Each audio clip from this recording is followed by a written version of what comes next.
So, last question guys.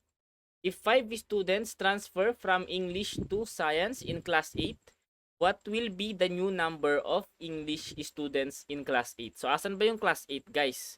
Andito yung class 8. So, since ito lang naman yung na-mention, yan lang yung papakialaman natin. Okay?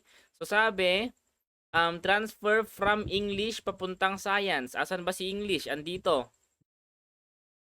Ayan, therefore, ito yung tinamaan. Itong 60.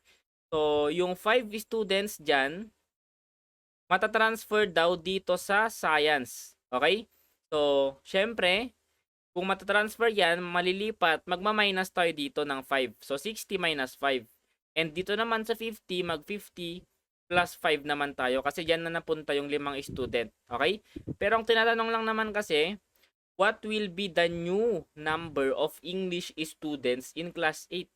English student in class 8. So, kung nabawasan na ng 5 itong 60, edi 60 minus 5, that is equal to 55 na. Diba? So, napakadali lang. So, choice B ang tamang sagot.